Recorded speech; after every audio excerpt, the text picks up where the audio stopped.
Fateless merupakan sebuah film berlatar Perang Dunia Kedua di Hungaria. Film ini diangkat dari novel semi-autobiografi yang ditulis oleh pemenang Nobel bidang sastra yaitu Imre Kertész.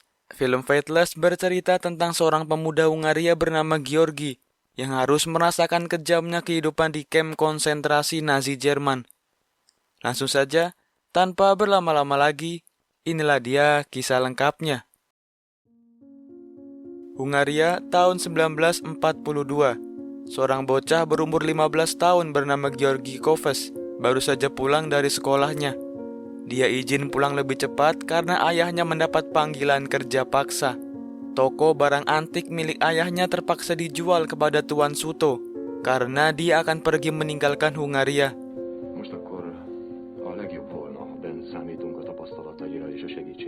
Hari itu merupakan hari terakhir ayahnya tinggal. Keluarga besar Georgi berkumpul dan melakukan makan malam bersama. Air mata sedih mengiringi kepergian sang ayah. Semua tidak tahu menahu mengenai kamp kerja paksa yang pemerintah Jerman buat. Rumor beredar kalau kamp kerja paksa Nazi Jerman berada di Polandia.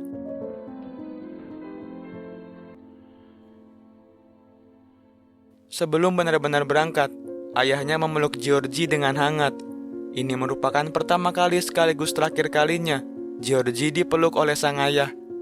Ayahnya berpesan kepada Georgi untuk tinggal di rumah ibu tirinya saja selama Perang Dunia Kedua berlangsung. Sesuai wasiat dari sang ayah, Georgi tetap tinggal bersama ibu tirinya. Tuan Suto juga sering berkunjung ke rumah dan membagikan sembako untuk Georgi serta ibunya. Mereka bersyukur karena masih banyak orang yang peduli di tengah masa-masa sulit ini. Selama Perang Dunia II berlangsung, Georgi bekerja di sebuah kilang minyak di daerah Sepel.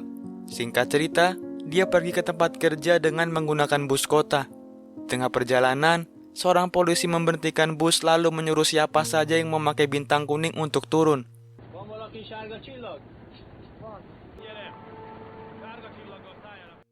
Georgi tidak sendirian. Beberapa anak seusianya juga ikut dikumpulkan dengan cara yang sama. Padahal, mereka semua telah mendapat surat izin kerja dari pemerintah Jerman.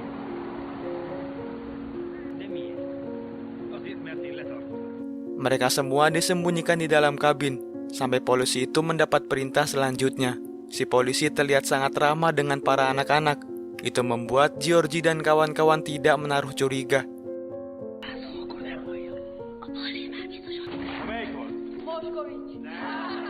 Makin lama, makin banyak orang dengan bintang kuning yang diturunkan dari bus secara paksa.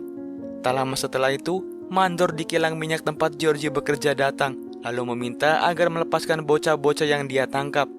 Anak-anak ini telah memiliki surat izin bekerja, jadi dia tidak memiliki alasan untuk ditangkap. Perintah tetaplah perintah. Polisi itu berdalih mendapat perintah langsung dari petinggi Hungaria fasis.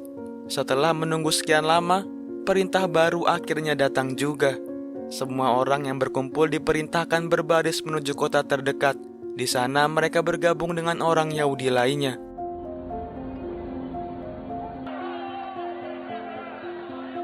Sebuah lapangan menjadi tempat tinggal sementara sebelum semuanya ditransfer ke kamp konsentrasi Jerman. Malam itu, tiba-tiba saja alarm serangan udara berbunyi. Pesawat-pesawat sekutu menjatuhkan bomnya di kota Budapest. Salah satu orang Yahudi di sana dituduh mengundang pesawat sekutu dengan lilin.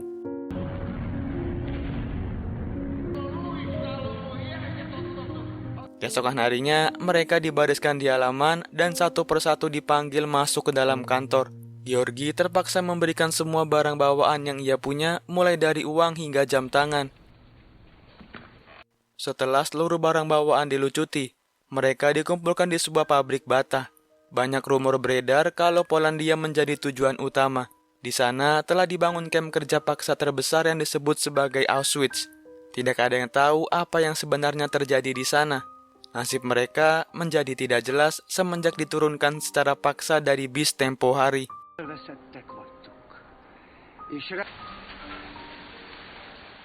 Singkat cerita, setelah sekian lama menunggu, akhirnya mereka semua diangkut menggunakan kereta. Sampai saat ini, tidak ada yang tahu pasti kemana mereka akan ditransfer. Tidak ada makanan dan minuman di dalam kereta. Yang bisa mereka lakukan hanyalah duduk diam sembari pasrah akan semua keadaan.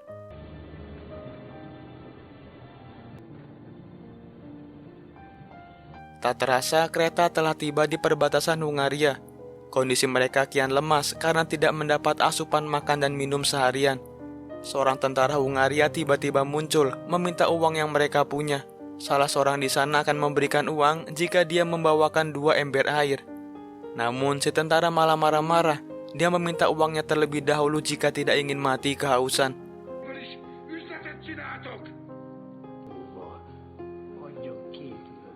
Tapi tak lama kemudian, kereta kembali jalan.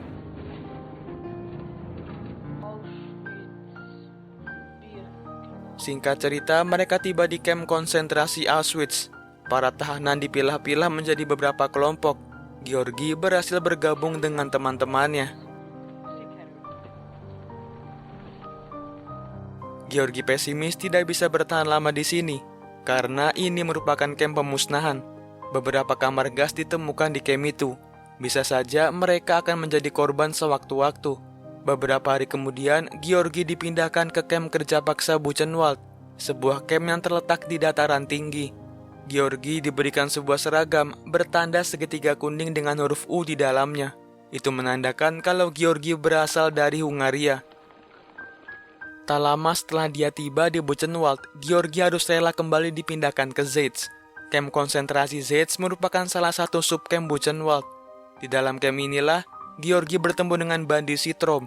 Bandi merupakan salah satu warga Budapest yang ditahan selama 4 tahun. Sebelumnya, Bandi ditahan di salah satu kamp kerja paksa di Ukraina.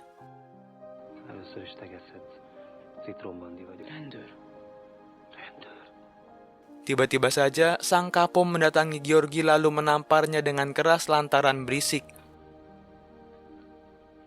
Pagi-pagi buta, tahanan dibangunkan. Sebelum bekerja, mereka diberikan sarapan yang jauh dari kata layak. Setelah sarapan selesai, kini giliran waktunya bekerja. Mereka digiring ke sebuah pabrik batu milik Nazi Jerman. Tugas pertama para tahanan adalah menurunkan batu dari atas gerbong. Cuaca yang panas ditambah kurangnya pasokan makanan membuat Georgi menjadi lemas tak berdaya. Tangannya luka-luka akibat pekerjaan yang terlalu berat.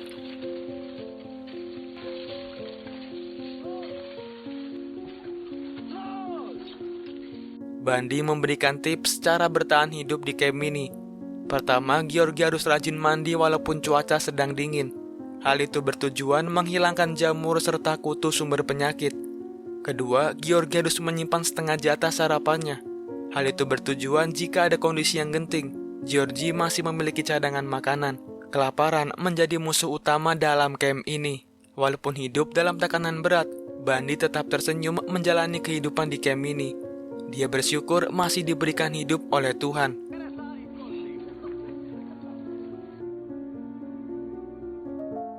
Di suatu malam, tahanan di unit 5 dibariskan di depan.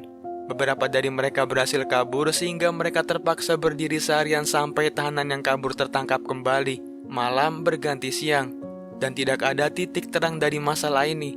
Satu persatu tahanan mulai tumbang karena tidak sanggup menahan beban tubuhnya. Kakinya terlalu lemas akibat tidak diberi makan.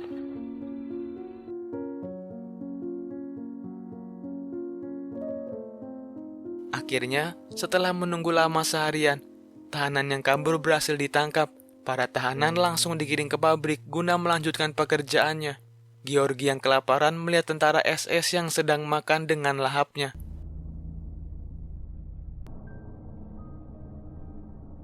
Beberapa hari kemudian, suara alarm serangan udara terdengar. Pesawat-pesawat sekutu menjatuhkan bomnya di area pabrik. Hal ini pertanda hari pembebasan sudah tidak lama lagi.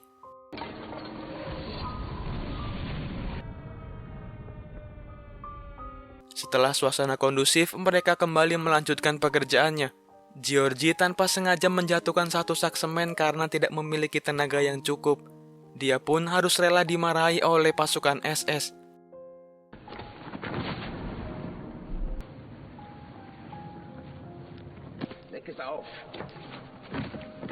Tahanan yang tempo hari kabur dipamerkan di depan umum sebelum dieksekusi.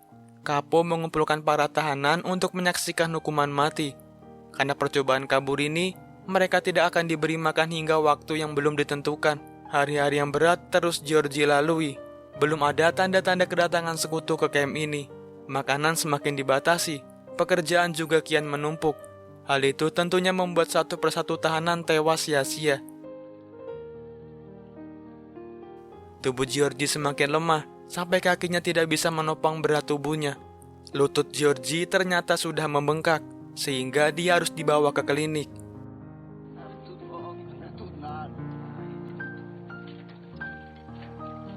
Itulah saat terakhir Georgie melihat Bandi. Sementara waktu, Georgie akan beristirahat di ruang perawatan.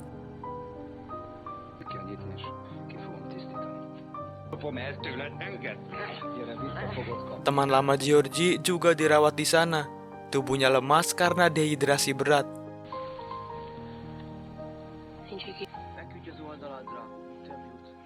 Namun tak lama setelah itu, dia menghembuskan nafas terakhirnya. Kamar perawatan yang jauh dari kata layak, ditambah asupan gizi yang kurang, membuat luka di lutut Georgie membusuk. Hari demi hari, keadaan Georgie semakin sekarat. Dia dibawa menggunakan gerobak bersama korban tewas lainnya.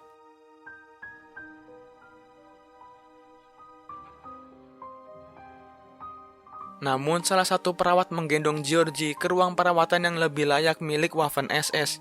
Georgie bertemu dengan seorang bapak bernama Finn yang juga berasal dari Budapest.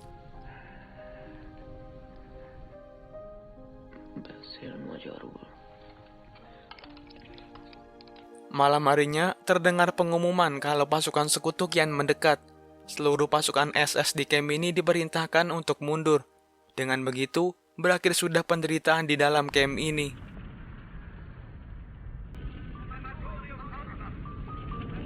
Singkat cerita, hari pembebasan akhirnya tiba. Georgie bertemu dengan Sersan Daniel. Sersan Daniel menunjukkan sebuah gambar hancurnya alun-alun kota Budapest. Daniel menyarankan agar Georgie pergi ke Swiss lalu ke Amerika dan melanjutkan sekolahnya di sana. Karena kota Budapest kini sudah hancur lebur. Namun, Georgie tetap ingin pulang. Dia berharap dapat bertemu lagi dengan ayahnya.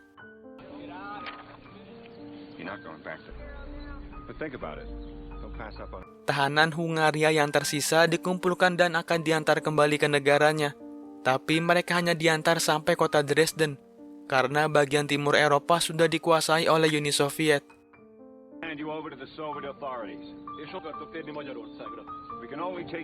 Semua menyambut gembira atas kebebasan yang telah datang hari ini. Para tahanan menginap di sebuah sekolah sebelum pergi ke Dresden lalu ke Budapest. Seorang tahanan menyadari kalau ada pasukan SS yang menyamar di barisan mereka. Mereka memaksanya melepas baju dan benar saja terdapat tato SS di badannya.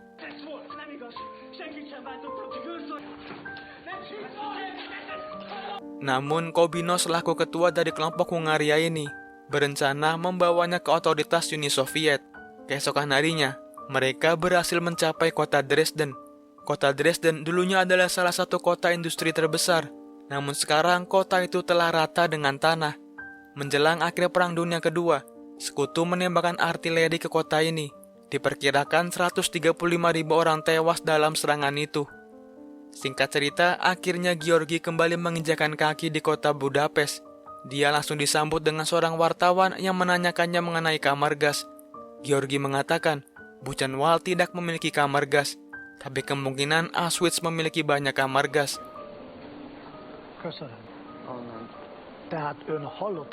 Kota Budapest kini hanya tersisa puing-puing saja. Bangunan yang berdiri megah sebelum perang berlangsung kini sudah rata dengan tanah. Georgie menyempatkan diri mengunjungi rumah Bandi. Namun ternyata Bandi tidak akan pernah pulang.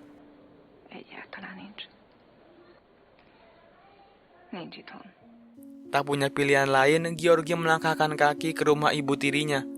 Tapi rumahnya pun kini telah ditempati oleh orang lain. Tetangganya yaitu Tuan Steiner menceritakan kalau ibu tirinya sudah menikah lagi dengan Suto. Sedangkan menurut temannya, ayah Georgie berada di kamp konsentrasi Mauthausen. Walaupun penderitaan sudah berakhir, Georgie masih belum bisa move on. Trauma yang ditimbulkan akibat kengerian di camp masih akan terus membekas seumur hidupnya. Satu-satunya keluarga yang ia miliki hanyalah ibu kandungnya. Di perjalanan menuju rumah ibunya, Georgi mampir ke alun-alun kota Budapest. Dia mengingat kembali perkataan ibunya dulu, yaitu ingin menjadikannya dokter atau ahli mesin. Georgi bernostalgia sambil mengisi kembali energinya di sana. Dan film pun selesai.